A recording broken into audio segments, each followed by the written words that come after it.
Another question that I don't know the answer to, but I'm interested to hear your perspectives. Someone asked, if a young adult turns 18 and lives in a group home, is it better to use the house doc for the group home or to keep your private physician?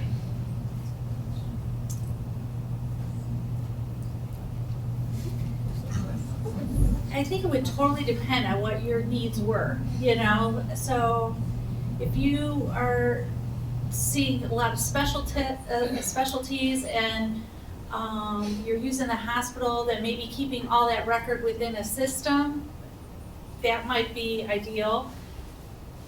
If on the other hand, if most of you're not frequently going to the hospital or the ER and they're keeping a separate record there at the home and that's more comfortable and convenient, that might be ideal in that scenario too. I think most of the individuals that I've worked with that have transitioned to group homes, that ultimately that I think their parents do decide to use the house doc and then make sure that they know that, you know, like Metro is where they've had most of their care, or UH is where they've had most of their care.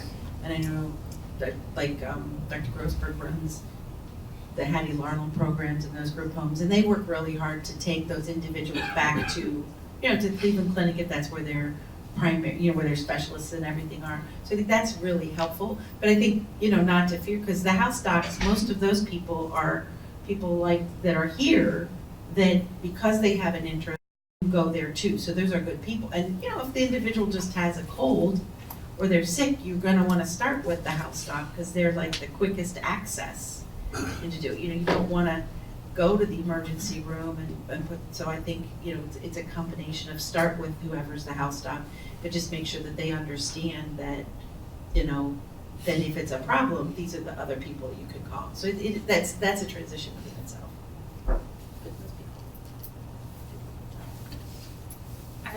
I wanted to touch on one of the insurance questions that I thought was really interesting. Someone asked, is there a specific age that a child must transfer care to an adult specialty provider because the pediatric specialty provider wouldn't be covered by insurance?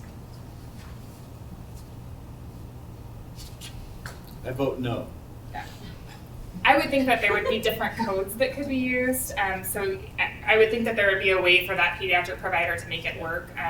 We have a mitochondria specialist at our hospital who sees adults well into their 50s and 60s, and they come to our facility, and it isn't a problem. So I'm assuming that there's a way that they use an adult code or something to make sure that it gets covered. I think the Yeah, codes I don't think that's matter. the limiting factor.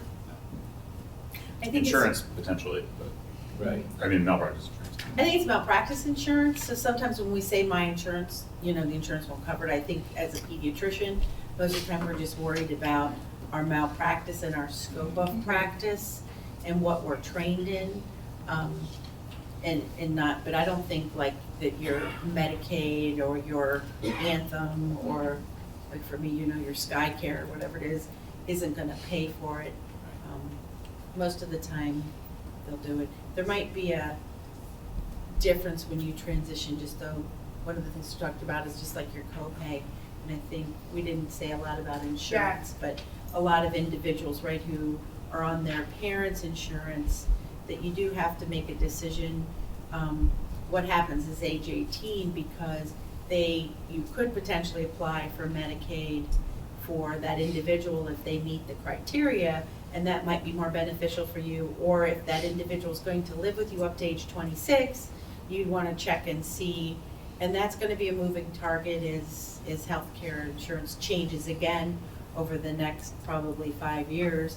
But I think just checking, you know, before they turn 18, and you just have to meet with someone and maybe your human resources person from your job, and then look, you know, like now it's, I know the enrollment time, so to talk to someone and just see what's the risk versus the benefits of what you're going to have to do, or if you have to change it. Because the other transition we didn't talk about, we seem to be, so if you change your job and your insurance changes, That's when your doctors change. you might have to suddenly, you know, and that might be the best thing in the world for you, that you're changing your job. And I don't want families to think that you can't change. You know, we can help you.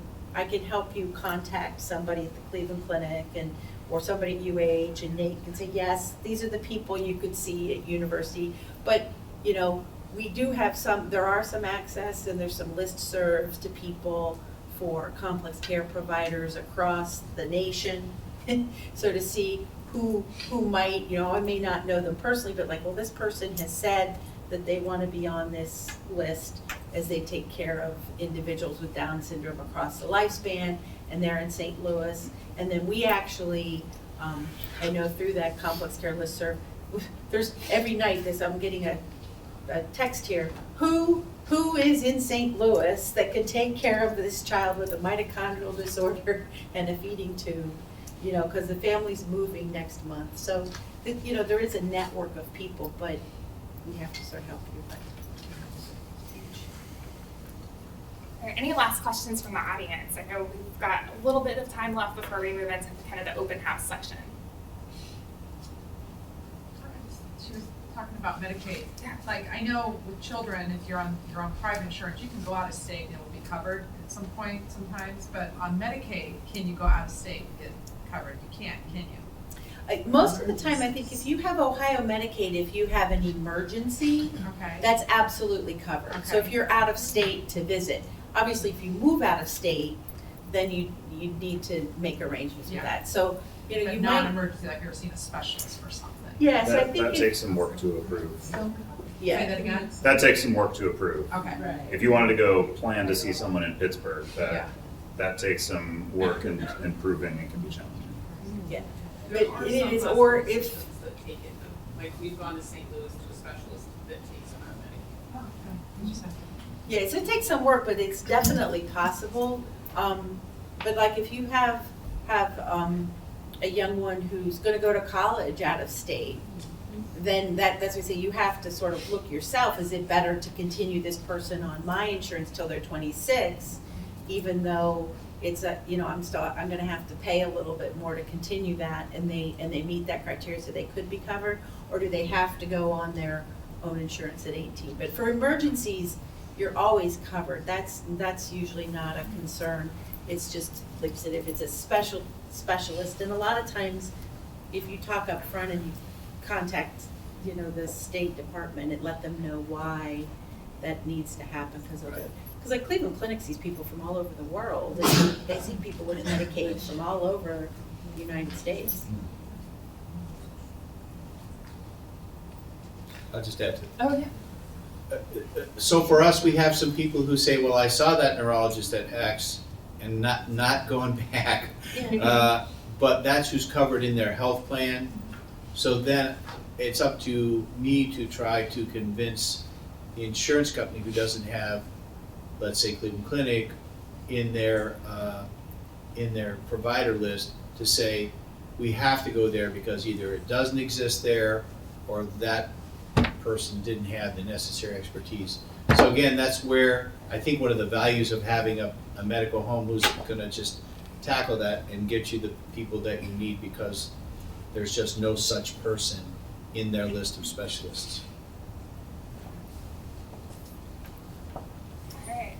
Just one last comment. I want to applaud all of you because this is certainly something that's very, very necessary for all of us, as we know. But there's really something that my husband and I have just been experiencing. There's a second transition that occurs when our kids get old enough to go a little more independently, to live outside the home. Right. So now there's a transition to transfer the doctor's appointments, the medical records. Sometimes it goes smoothly, but even things like scripts, transportation to appointments, it gets, and communication, as you can imagine, is very complicated. So it's something to think about in this transition, how that next transition will go, because we want that for our children to be able to live as independently as they can. Yeah, I think that's a great point. One of the nice things, I know you presented it, but if you go to that Got Transition website, it really helps guide you. I was thinking about using it for my neurotypical children, because it's like, did I really do this? Like, these are the medicines that you're on. These are the times that you call me. You know, my daughters still bother me. Like, my daughter called me, 3 in the morning, I did X, Y, and Z, should I really go to the emergency room? And you're like, that was a rhetorical question, right? Because of course you should. It's like, why are you calling me? Like, you should be on your way to the emergency room right now. But other things, you're like, no, you don't need to go to the emergency room because you think you have strep throat. So the same, but that really helps, because that's that big transition piece, right? Like to try to help somebody who can be fairly independent, but needs that support, but to understand when is my shunt, when is my headache a sign that I have a bad cold or I had a bad day, and when is my headache a sign of a shunt malfunction? And then we do have to just help them that you always want to err on the side of caution. And we hope that those of us that are providers aren't going to, meet this individual in the emergency room and chastise them for, why did you come? And most of the time, I think we're pretty good, and we'll go ahead and see them. But the insurance isn't necessary, sometimes you have to pay a larger copay, but to work with them is really about what's an emergency, what's not, how do you, when do you contact me, when do you contact your doctor? I mean, and that's true for all of us as we grow up, what do you call your mom for? What do you call your doctor for? One of the handouts that I think you got at the very outside was a healthcare transition document that I think is from the ANAS. Yeah. That document is actually a lengthier document that has worksheets included, and the worksheets actually have scripts, so things that you can work on for getting your young adults to know how to call to make a medical appointment or know how to call to get their prescriptions filled. So it's a nice resource with some things that might be helpful for kind of taking that next step to helping them be a little bit more independent, but also providing them with a lot of structure and support for that. For those of us whose children won't be independent, do we need to get that guardianship by the time of 18 to go to medical appointments so that we Yes. can have that? That's a great point that we didn't talk much about. It becomes a problem both at pediatric settings and adult settings because technically they're not supposed to give you any information if it's not in place. I think sometimes probably in the pediatric hospitals that know you well, they're probably not in the best legal sense, but they're probably a little bit more flexible with it. But there may be times that you call an appointment center and they'll say, I can't schedule with you, I can't give you any information. So I think really thinking about that piece in advance is helpful. For the adults, we're very flexible with that. Like if you're there at an appointment and it looks like, they're giving us permission, if they can give us verbal permission, we put that down. I mean, we are trying to help them and help you. So we're not gonna put a wall up and say, we're not talking to you unless you come back with a form. Like we are there to help you. So I would say the majority of the cases, people are, if we have permission, unless someone's told us we can't talk, we're talking, so. That's probably a good point, that it may be more of a phone-based communication where it could be an issue. Yeah, in the acute care sense, Ohio is a little bit less restrictive than some states where there needs to be a designated healthcare proxy. In Ohio, there's sort of, even someone, if one of us were in an accident on the way home and don't have a designated power of attorney, there's an applied order of who physicians would look to for medical decision making. And that's a little bit more restrictive than some other states.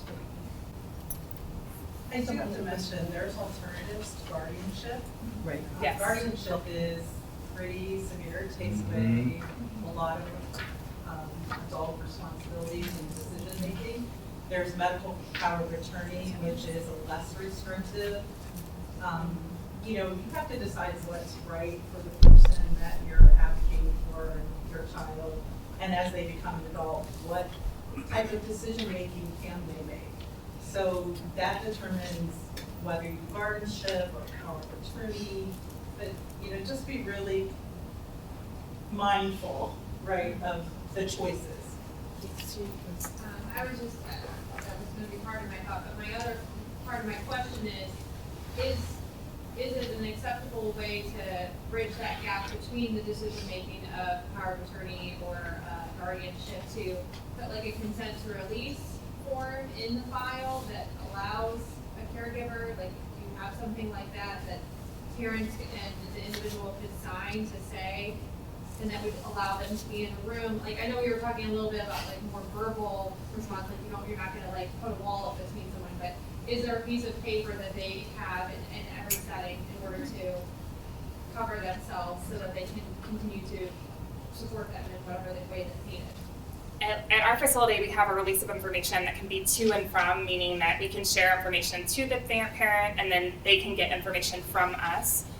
It doesn't necessarily cover decision making, but I think as long as you're doing that jointly with your young adult, then that shouldn't be an issue. But I think, again, one of the things that we sometimes come up against is that sometimes we have young adults that can't sign for themselves, and that's something that they have to be able to at least do some form of signature to show that they're consenting to letting the parents be involved. Yes.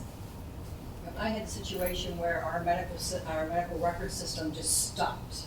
And Yeah, I didn't Yes. even realize it. And I was in the process of doing a guardianship, and then all of a sudden one day, all that information that I rely on almost daily was gone. Yeah. So the process for me to get my guardianship papers to the facility to have, was just a time frame. But if you're ever in an acute situation, that it's scary, so that's also being really thoughtful about, even once you get your guardianship, but making sure that your record system is up to date too, because that was something I was just really unaware of, and it was fine, our doctors knew us and that wasn't the issue, but I so much rely on that system for truly my daily things, and all of a sudden it was like losing your phone. I had phone numbers actually starting all over. You lose your So I mind was chart. just something to talk about. You lose your mind when you lose your mind chart, right? Our system also, even at the teenage years, starts to restrict some access to parent information unless you get certain permissions in place. So I think even earlier than 18, you can start to see some of those, some of that information disappear. So I think it's good to be aware of that and know the next steps for how to fix it if that happens. Yeah, I think it's important that power of attorney, I know our hospital attorneys at Metro have said, they can use, and sometimes they're happy if it's like not a huge invasive procedure, but if it's just certainly for an office visit or even for like dental sedation or from other people, as long as the individual, they're like, well, as long as a social worker or somebody can act as a notary, they'll just ask the individual, is it okay if I talk to your mom? And if they can shake their head yes, or what is his signal for yes or no? And they're like, is it okay if your mom makes medical decisions for you? Yes, no, okay. Here you go. Here's your medical power of attorney. Because the person just has to consent. And they're like, that's not, but they'll do that, I think, to move forward, but thinking that people are getting guardianship. But I think you're right, because it is really tough to take away all of the rights of an individual, and we shouldn't do it. And at some point, though, you can give them back too. I have an experience that happened to me that I did not expect at all. My daughter attends a day center, and she has to be capped by a contract nursing facility. And so they come in at noon and cap her. And so after the paperwork and they were servicing her and everything, they detected that maybe she had a urinary tract infection. So they called the pediatrician and alerted him to call me to get a sample of urine so that they could run it. And when the doctor's office called me, I said, who gave you that order? And they said, the nurse. And I said, well, they don't have rights to that. Now, do they have rights to that? I told him, no, I am over her care. So if you have a problem with it, tell me. But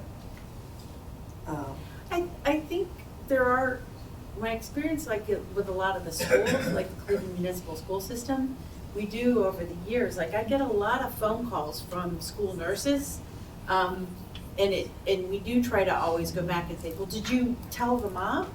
Because sometimes they'll say, well, I'm sending them home with a note and I'm not letting this child come back to school unless they see a physician. And sometimes it is really so I agree with you. I think that's probably a communication gap between the center. So I think whether they have rights, the trouble is if we are signing orders, like if you have a physician are signing orders for a procedure, that it's what the attorneys at Metro tell me, that's an implied contract. So then you have to share medical information. So that gives them that. It's the same thing, like if everybody, drops off a school form for me to fill out, and sometimes parents will write, please fax to the school. They want me to just send it to the school. So if they've written that on there and they have their initials, they're like, well, that's an implied you know, because they haven't filled out that consent. But then there's other people, and there's even other people that work at the front desk that are like, no, you know, if you left this form here, you have to come back and you have to pick it up. So that's what's tough, but there is an implied contract, which they shouldn't not be informed. Well, I made it very clear that they shouldn't do that. So she didn't have one anyway. Yeah. I know, but that is frustrating, because then Yeah. sometimes you wind up paying for it too, though. Like if they Yes. send it there and they send it somewhere else, because I've had situations like that over the years. The family's like, well, you know, I'm not paying for this because, Right. you know, you sent it from the facility, you didn't send it through the hospital that I usually do. You went send it out to Quest, and Yeah. you know, Quest is charging me $300 for a UTI. So I want to make sure that everyone has an opportunity to meet with our community providers that are here. So we're going to cut off the formal question and answer, but I think many of us will be available to answer additional questions in person and individually if you have them. So we really appreciate you coming tonight, and especially all the excellent questions that you asked.